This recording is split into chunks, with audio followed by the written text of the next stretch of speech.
حقایق تازه و افشای راز بزرگ مهراج وفا و غزال عنایت. غزال عنایت در کجاست و مصروف چی کارواری است؟ مهراج وفا از غزال عنایت چی درخواستی کرده است و جواب غزال برای مهراج چی بوده است؟ من در این ویدیو پیرامون همین موضوعات خواهم پرداخت، پس در ادامه با من باشید.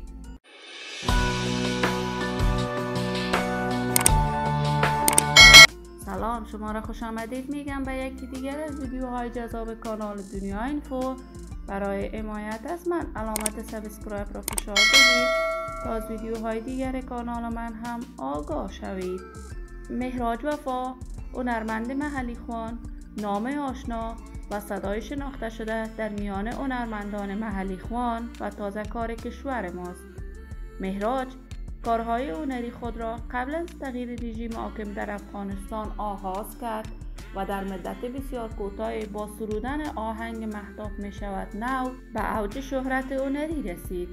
مهراج توانسته آهنگ‌های دوگانه با هنرمندان محبوب و مشهور کشورمان از جمله شرافت پروانی، تهمین ارسلان و جدیداً با ستاره هاشمی ثبت و نشر کند که مورد حمایت و تشویق فراوان مردم و طرفدارانش قرار گرفته است.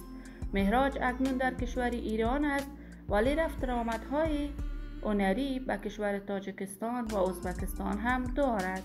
مهراج جدیداً از غزال عنایت درخواست آهنگ دوگانه کرده است، اما غزال عنایت این درخواست مهراج وفا را رد کرده است و نخواسته با وی آهنگ دوگانه ثبت کند که مورد نقد و انتقاد شدید طرفداران و علاقه‌مندانش قرار گرفته است.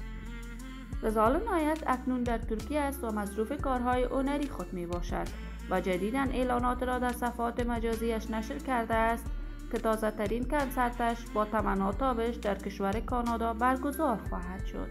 من هم آرزوی کامیابی، سلامتی و موفقیت برای تمامی جوانان کشور خود، بالخصوص مهراج وفا و غزال عنایت را دارم. دوستان نهایت عزیز، شما هم نظریاتتان را در بخش کامنت با من شریک بسازید. این ویدیو را با دوستداران و طرفداران غزال عنایت و مهراج وفا به اشتراک بگذارید.